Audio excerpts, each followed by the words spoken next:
Wow. I didn't realize how much hair I had on my face till just now. Hey, I have a lot too. It's just a lot of gray. Like I said, Yeah, I see you trim that up a lot. I need to get yeah, back to doing that. But anyway, enough about our grooming. And that was the one thing I got for Christmas, thanks to my wife. She was like, "Here's Manscaper. I don't want to say anything, but here, trim everything up." yeah. That starts down low. Yeah, Yeah, well, it's funny. All right, so we'll just keep talking till people. yeah. All right, Brian and I. Some of you will know who we are. Some of you won't know who we are, and that's okay. You'll get to know us. But we've been talking about doing a sales presentation because when I first met you at Steve Sims Speakeasy and what you taught about under your subtle skills about reading faces and getting to know people and being able to do presentations towards people, I thought it was amazing because I've been in sales for 20 some years. And I think in the last couple of years, people have lost all the sales skills that they had. What I mean by that is in the last 2.5 years, we've been able to go with the low lying fruit and not working real hard. I was telling you before this that I could talk to 10 people and 10 people I could have transactions out of. And now It's like I talk to 10 people. I'm lucky if I get one of those. So the whole purpose of this lives that we're going to be doing a couple times a week, we haven't really solidified it, but right now we're going to start on Tuesdays and Thursdays, is we kind of had a want me to just get into it? Or was there anything else you wanted to add before I get into it? No, I think natural conversation. I had to do, right. I had some cleaning to do in my office and I came across, can you see that? Is that better? Tilt it forward more. There you go. Yeah. So it's 4 aces and a joker. And I was telling you that what that was is when I was in college, that was a long time ago. I was taking a sales class and the guy was explaining that you should about 4 aces and a joker, and it was really hit me, which 4 aces and a joker means basically aces.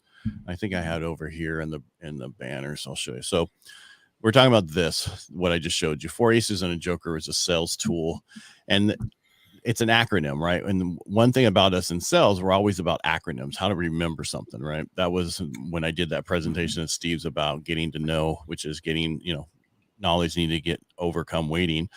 That's the same thing here. So ACEs stand for attitude. So in the sales process, right, your attitude, you see is commitment, your commitment to your skill, getting to know everything about what you sell, right?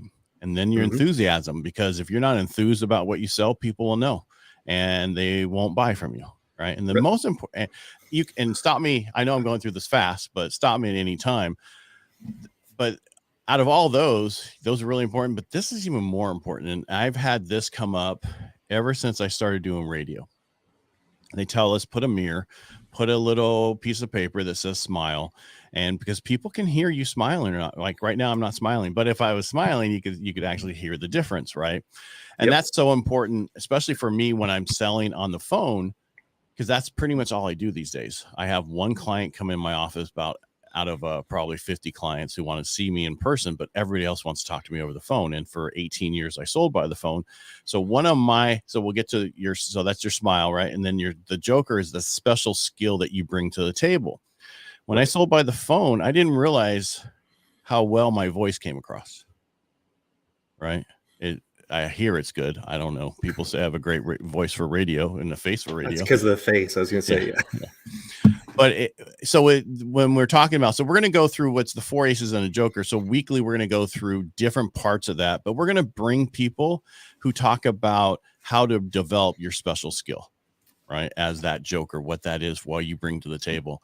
Some people are going to like this. Some people aren't going to like that. And that's okay. We're just trying to help the people who need the help, and they need to understand the sales process and how to get through it. And that's what we're here for. Absolutely. Right? It's got to be more than just the grind, right? It can't just be a numbers game. And to your point, the last few years, I mean, when I used to do professional sales, we used to have to go to RFPs and do all this work. We were able to convince clients during the lockdown to not go out to RFP and not do anything. So a lot of people lost their skill. Now, the key to that was you had to have a strong relationship with the customer or else they weren't willing to do that. But a lot of people, you name it, automotive, RVs, boats, things, people just came in, just shut up and take my money.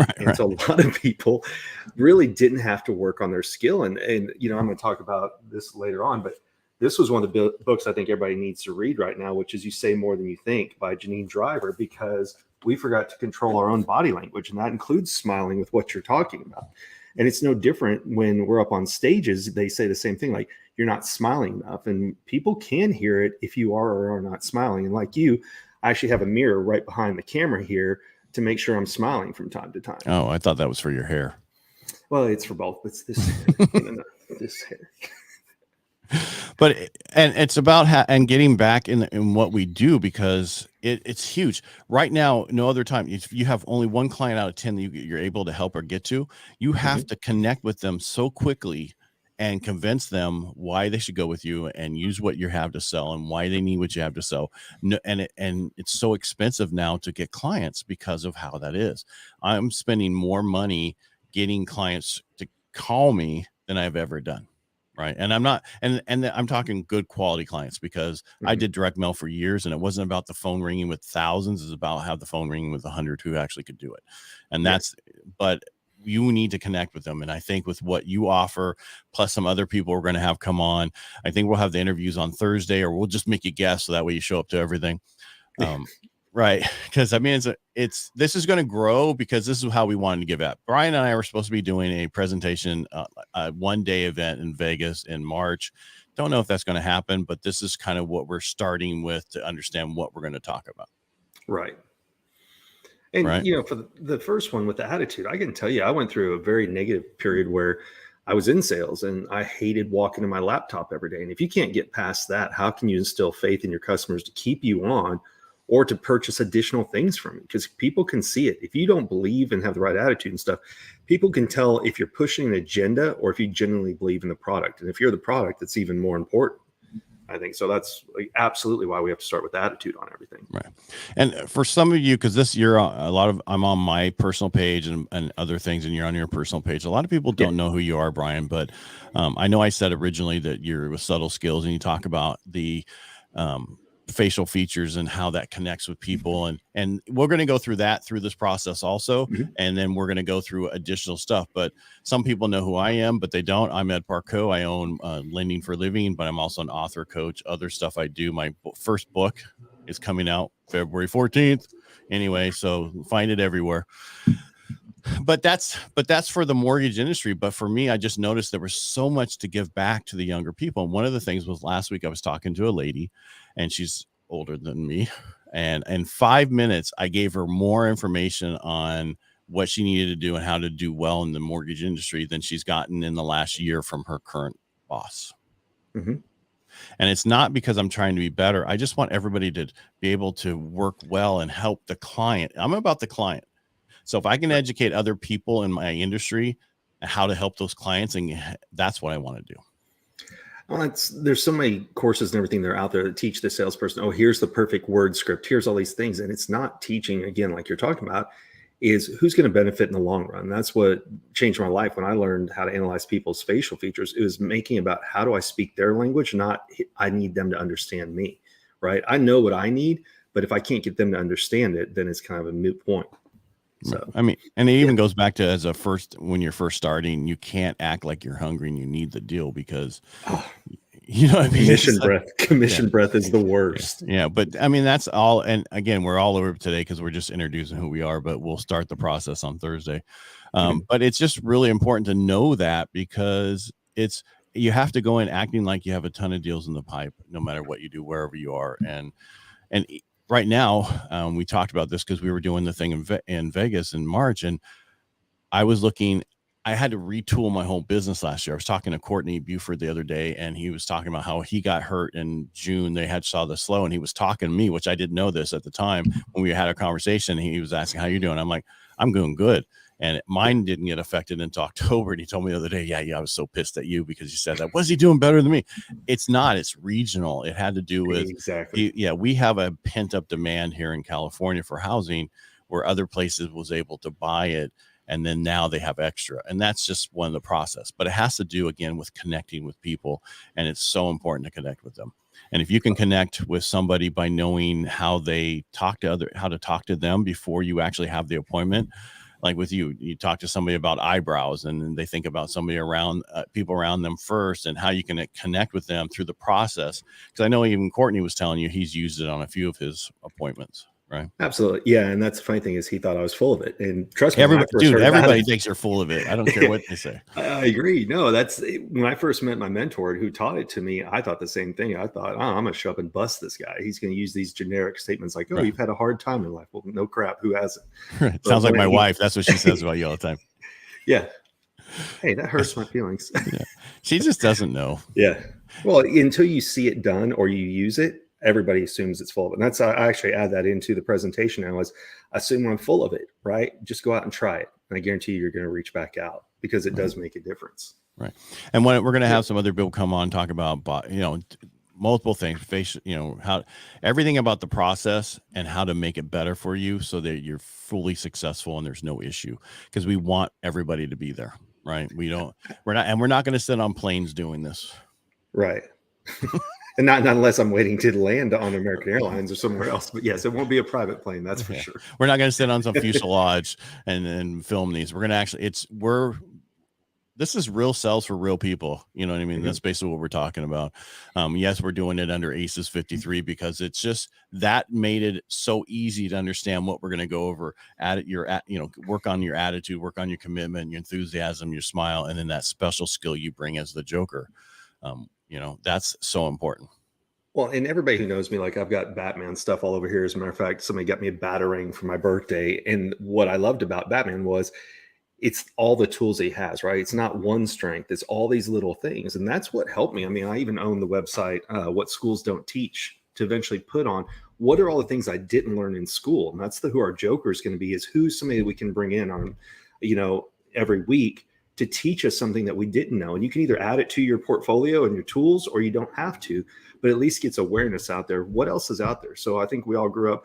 The very first sales book I was ever given was How to Win Friends and Influence People, by Dale Carnegie. It's a fantastic book. Everybody should read it. But so much of what's in the book doesn't apply anymore because you can't go to people's houses. Even if somebody's in an office, they're not allowed to decorate it like they were before, right? You can't put up pictures of your family, your favorite sports teams. In offices are encouraging either you meet in the conference room or you have to sanitize your office so nothing offends anyone. So, taking you and I in the back, what can they see about you? They can see your hat, they can see design on your shirt. You might see some of my books over here, but you can't use that book like you would originally. So what are the different skills that you can use to continue to learn about people? Because it's not just about selling to people, it's about building relationships, right? Rapport, right? Yep. Rapport, yeah. 100%. And for me, it was all about learning the skills you need to sell. I mean, that was my first book. My first thing was Zig Ziglar. Read everything about him, listened to everything about him. He's the one I went to. And I still think today, the most important book you can read is anything to do with Zig Ziglar. Not necessarily his son, but the original books. Yeah. Well, I live and I'm not knocking the son, but I'm just saying I just like him and what he talks about. And I'm going to say one last thing. I'll let you get to it, but I've had people say, well, that's manipulation. That's not manipulation. That is, we're helping people persuade them in purchasing. Persuasion is helping somebody do what they wanted to do in the first place, but just getting them to that. Right. Absolutely. So two things. I grew up here in Dallas, Fort Worth area. So Zig being locally in junior high, we had See You at the Top as a course. And so I went after lunch in junior high. So I think it was 8th grade. And we would just listen to Zig's cassette tapes. Yes, I said cassette tape. So, at least you didn't say 8-track. True. But we did. And that was actually a course that I had in junior high was See You at the Top by Zig Ziglar. And you're absolutely right. Look, Tom has an unfair legacy to inherit because he's never going to be his dad, right? That's just, it's the way it is, because that's like, how many people do you hear outside of Tony Robbins? Like, who's going to be the next Tony Robbins? They don't really know who that's going to be. So, but I agree. The principles are still there. And it was about just talking to people and what do you do and how do you treat people with respect instead of just trying to come in and do the games a lot of people do of, oh, well, you're gonna have to talk to 8 people to purchase something, or, I'm going to do this one call close and it's the only answer. Look, some industries that's great for, but a one call close doesn't usually build a relationship. And that's what you and I have talked about before is this is a long-term game, not a quick sale. So depending on what you're selling, look, one call closes may be great, but what we're talking about here is how do you build long-term relationships that lead to referrals and things? And what are the basic aces, those 4 aces that you can continue to work on And then we'll just keep bringing in something new, something that's new to us, something we know, something that's different. Like I'm sure one of the weekends we're going to talk about, or one of the weeks, talk about the presentation you did at Steve Sims event about no, and not NO, but KNOW. What does that stand for? And that's what really did it the stand goal for of the there, show. Brian? I don't remember. Knowledge. I don't To remember overcome waiting. Yeah. Yes. But yeah, but got me on the spot. Yeah, I just messed with you. But like an ACE's attitude, C for commitment, E for enthusiasm, S for smile, and then Joker. But if you go back to attitude, Zig Ziglar is huge on that, right? Before you go in there, have a checkup before the neck up, right? A checkup for the neck up, which means you change how you look at stuff before you walk through the door. And I used to tell all my employees that were in the sales department, if we were in San Diego at that time, and I'm like, if it's like acting, right? I took acting classes. I was much better looking when I was younger. I was in modeling and acting down in San Diego. But the one thing about that acting helped me do is actually come to a point and be able to, okay, I don't want to say like turn it on, go in, talk. I was still me, but I had none of the fear or anything else that might stop you from going forward. And then when you're done, scene. I'm just kidding. You don't do the scene part, but you just you have to turn it on so that people aren't nervous, because people get nervous about sales, and you do it all day long. You tell your kids not to run across the street. You tell them not to do it. You sell them on the process. It's a 4-letter word, but it really shouldn't be. Well, and every profession does it too, right? Like if you're a doctor, if you're a brain surgeon and you had a bad day, you can't go in and go like, I'm just going to half-ass the operation today, right? So it's literally, you have to become a different person sometimes at work just to block out some of that external stuff. But that's why I agree with you. Like attitude is the number one thing. And having had a good attitude at work and having had a shitty attitude at work, I can tell you, it makes a huge difference on how the time passes, how you interact with everybody else too. So. But everything in there is very important, because you can have a great attitude, enthusiasm, smile, and a Joker, but not know anything about commitment to your product, what you're selling, and how you're understanding it, and people will know, right? So But and part of commitment is follow-up, right? Not just, I'm going to call them one time. What are you committed to doing to make your business or your service successful? And we'll have people. I'm sorry, Brian. I'm sorry. Oh no, I was just saying. I was just saying the commitment. It's follow-up. What are you committed to doing for the customer, but for yourself also? What are you going to do to keep improving your sales skill over and over again? Right. And we'll have people come in to help you with, different products. We know different CRMs I've come across at certain we'll have people come in and talk about how you can be still connected to everything. But I want to get back to the sales thing. We have everybody we know talks about branding and marketing. That's great. But if you don't have anybody to sell it. That's exactly it. You need an audience. Right. I mean, because you can do as much as you want and get very close. You still technically need somebody to talk to them on average. And we're talking high ticket sales. We're not talking $99 sales. Right. Well, what does Steve say? Likes don't pay your beer tab. So definitely not his whiskey tab. Oh, definitely not. He's expensive with those old fashions. Yeah. But and then, when we're going to talk about smile, I was going to get some of the pictures of him and a few other people that weren't smiling and go, this is not how you want to sell, but no, definitely not.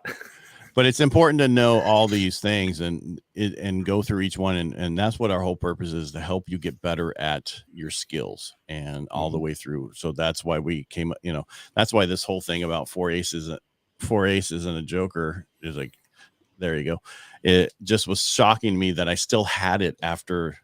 It's probably been around for 20 years. I mean, I took the tape on it, was falling apart. That's how old it was. It was yellow and brittle. No, it was not that tape. It was, Scotch had come out probably at that time. We had the see-through tape. But it's so important to understand some acronym to help you get through this process. And that's what we're always easy on and that's what's great about you and your note taking. You take so many notes. It's so fast, and we can go through the process. And that's what we'll do here is each week, as we tell you about it, we'll have the notes from the show in the dialogue, so you can go in there and quickly do it in case you can't watch it. Because I understand there's so many people doing lives. There's so many people out there, even for myself, to watch other people's lives. It's very difficult. I can't even, I want to listen to Huberman's podcast about different things about ice baths and this and that. And it's finding that they're 2 hours, and I still don't have enough time to watch that, listen to those. So I understand it's hard to get to everything that's out there. So what we're going to do is those kind of things, make it easier for you. Absolutely. Oh, and this isn't the only live I'm on. I'm on one on Wednesdays as well, and I know you have several others. And so it's not You're just on one other one? That's I that many? know. Yeah, that much. Yeah. I'm only on But, 7 other ones. No big deal. yeah. Oh, look who's got to brag. No, I do a morning show at 8:30 that talks about the market and what's going on with the 2 different real estate agents, and then I do another 2 shows a week with another person, and then I do Helping the Brave when we have guests. We've just been retooling that, and I've been retooling my Inner Edison podcast, how I want to do that differently. Going through what I went through since October and re-looking at everything and what I've been spending money on and what we're doing is not a bad thing to go through in life, because then you really look at what was I doing and what focus do I need. And this is something we need to do all the time, but sometimes we get such in a rut that we just, this is working, and we don't relook at it. And you need to relook at it. And look at the market with all the jobs that are getting ready to flood the market with Amazon doing layoffs and everything else. You're going to have skills to stand apart. And unfortunately, you can't point to what you did in the past, because people are going to say, like you did, well, yeah, that was easy the last 2 years. And so it's going to have to be what sets you apart besides just like I used to help manage a $40 million book of business. Well, that was at an old profession in a different industry. And people are going to, but what can you do for my company now? How do you stand apart? And sometimes making the sale is getting hired, right? Not just selling an actual product or a service or something, but this day and age, getting someone to use you or your service or hire you, that's selling, because you have to sell yourself, most importantly. Right. This skill is used everywhere. Right. And yes. I saw a thing today about how people are not wanting to go back in the office. Right. Well, and they were saying, well, if that's the case and you're pushing that on your company, that company can now go overseas and now take that job overseas. I don't know if you've been watching the videos on GP chat, like the AI stuff that's out there. I haven't seen everything. There are a lot of jobs that will be replaced here soon, because you can go and say, write my sales copy and say, I want it to look like this, talk about this, and put it in this person's voice, and it will literally generate it in seconds. Really? So you're going to see a lot of people. You're going to have to find ways to stand out. Well, when you're up against the machine and the copy, it's the person that makes the difference. And that's what, before it was about the product. Well, now the product can be generated by a lot of other sources. It's the person that you're going to go after, because it's all about who do we know, like, and trust. Right. And, yes, sales copy can get you to a funnel and do some other things, but it's the person that you're going to end up buying from, because a lot of things are about to become a commodity, which is kind of scary, but it is what it is. Do you have the list of things that are going to be a commodity? They were talking about just, everybody should watch the 17-minute Alex Hormozy video on it. But some of the things they were talking about, copywriters is going to be a big one. They think digital marketing is going to be affected by it. Advertising in general. So how do dealerships stand apart no matter what you're selling, boats, RVs, cars? Because now you're going to be able, like you said, instead of having in-office BDC centers, you can basically put the script together and hire a VA in another country to go do the work for you at a quarter of the price. We were just at a mastermind event on Friday where, Qasim, and Qasim was talking about how he uses VAs, and he strategically picks the location of his VA based on what need he has. So what he's found is, graphic designers seem to come from this area. Depending on what do you need, do you have to look for, if somebody's going to be doing a lot of Zoom calls or calling, you got to look for what countries have a stable internet connection. It's very interesting. But to your point, COVID changed a lot of things in terms of people working from home. And while I haven't been in an office since 2011. And that was one of the things is like, I can't imagine going back into an office. But to your point, how are you going to keep your job versus a company who can say, I can have somebody else do the same work for a lesser price? Soft skills is going to be a main differentiator. Right. And sales is a soft skill. Right. And a lot of the younger people these days don't have any soft skills. Right? Oh, no. Oh, it's horrible. And I'm not knocking them. I'm just I see it. Well, I have. It's like, yep. Yeah. Okay. Yeah. Right. Yeah. Did you get my text? I won't get a smartwatch, because I know I would stop and be talking to someone and go, yep. So I go with a standard old watch for that very reason. And look, face-to-face communication is getting harder and harder. People don't answer the phone because I'll literally guilty, right? Somebody will call and be like, I don't feel like calling. So after they quit calling, I'm like, hey, what do you need?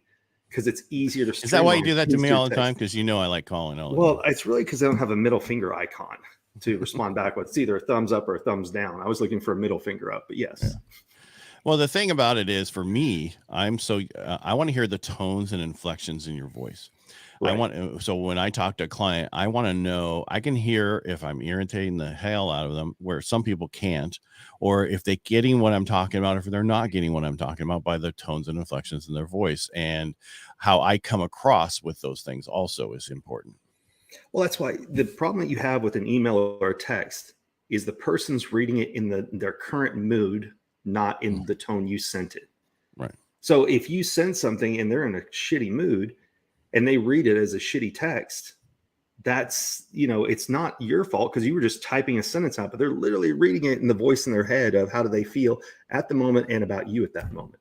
Right. And so if you can call someone or send a video text versus, or even an audio text, right, is a worst case, right? Audio text can be the worst. Next best, video text. Best is on the phone or in person, right? Or even a Zoom. Yeah. And that's why a lot of the clients I talk to now, we do it through Zoom, just so I can make sure that they're on the same page, because we deal with husband and wives usually, or two husbands and two wives, however we want to work it out. And right, whenever they relate it to the other person, it's never right.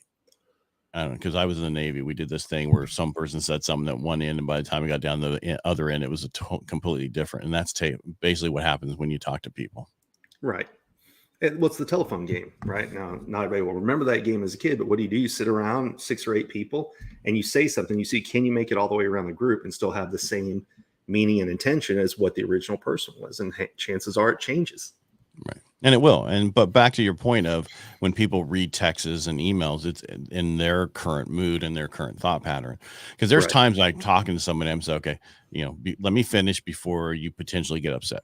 Right. Because I have an answer to what I'm going to tell you. Right. But I want to get through it so you can do it. I have had staff call somebody and say the same thing without saying that, and the people hang up on them. Right. And it's like, yes, you have to be careful, but people will relate to you better if they talk to you. And I've found that recently, a lot of the younger, I don't know what they're called, Gen Zs or whatever they are, but anyway, what are the younger to the industry people? Yeah. People who are new to the industry. I'm just saying the younger ones who are looking at buying are more likely to come into the office because they've been tracked and everything their whole life, that they don't trust the system and what they do. They understand they're being tracked, but they don't want to put that information out through that kind of stuff. They want to come in and talk to you. We're going to see that the same way the baby boomers were, where they had to come in and talk to you because they didn't trust anybody. Right. Well, we're raised in an environment. You go to school to learn. You go to in person, so you can raise your hand. You can ask questions, right? We start out kindergarten all the way through high school. Then you go to college, because that's what we're taught. Detailed learning is. Even this day and age, how many people go to college versus take online courses? Because when we're in person, number one, distractions are away. Having worked from home since 2011, I'm guilty of, when I first started doing it, I was doing my laundry while doing the dishwasher and everything else and not focusing on work. And it got to a point I had started working from coffee shops because I would take my laptop and there was no distractions from my house to get distracted by. And that's why people still go to work. That's why people still go to physical school. So yeah, if you can get time with someone, it's dedicated, focused time with very limited distractions. Right. And for me, my staff works from home, and they're going to stay that way because when I'm at the office, I don't get interrupted. I do a lot of video, a lot of different things. And before I would leave the office so I wouldn't get interrupted. Yeah. I remember I'd go up to Tuolumne County on Thursday, Friday, and I'd be sitting at Starbucks on Thursday going through the stuff and getting so much work done. And it's so loud around me, but I'm able to do that. And I understand that. So, yeah. And that's, again, it's how does it work best for other people? There's some people who work better alone at night versus on the 9 to 5 scale. The book one of the ones that changed my life was 4-Hour Workweek. And it made it such a simple concept of not everybody was meant to work 9 to 5. Some people may work from 5 o'clock at night till midnight. Are they getting the work done? And that's the thing, is you have to keep learning new skills. And that's the reason you and I talked about putting this together is, number one, new skills are important, but you have to have the foundation for those first, hence the ACE acronym. And then the joker that comes back in, because a lot of us are so busy chasing the new shiny thing that may work that we haven't learned the fundamentals. And that's where you and I sat down in San Diego and talked about what do we want to teach people? And that is what first helped us get the foundations down, the basics, and then what did we learn that enhanced and built upon that? Correct. Yeah, and that's basically why we're going to be here. We didn't want to go super long today. We kind of want to keep it under 30 minutes. Yep. And so we'll be back on Thursday, pretty much same time, right? And then and it's okay if you can't watch us live, just watch us later, or let us know that you enjoy. Or if there's anything you want us to go over or retouch on a little bit more, let us know. We'll do that each time. Yep. All right, everybody, thank you for watching. Oh, get that smiling. Anyway. Yeah. All right, everybody, thank you for watching. Everybody's come on and gone. I appreciate it. We're here for you. If you need anything, reach out. If there's something you want us to talk about, put it in the comments, or just direct connect me. I'm Ed Parcaut everywhere. Brian is pretty much Brian at subtleskills.com or subtleskills.com. He's everywhere under Subtle Skills. Anything, Brian, you want to say goodbye? I don't want to take over the whole thing. Looking forward to it all. So this will be a fun experience. Yeah. So, and then maybe one day he'll learn how to run all this for me. Yeah. All right. Thank you again. All right. Make it great. Thanks, Brian. Bye, y'all. See you.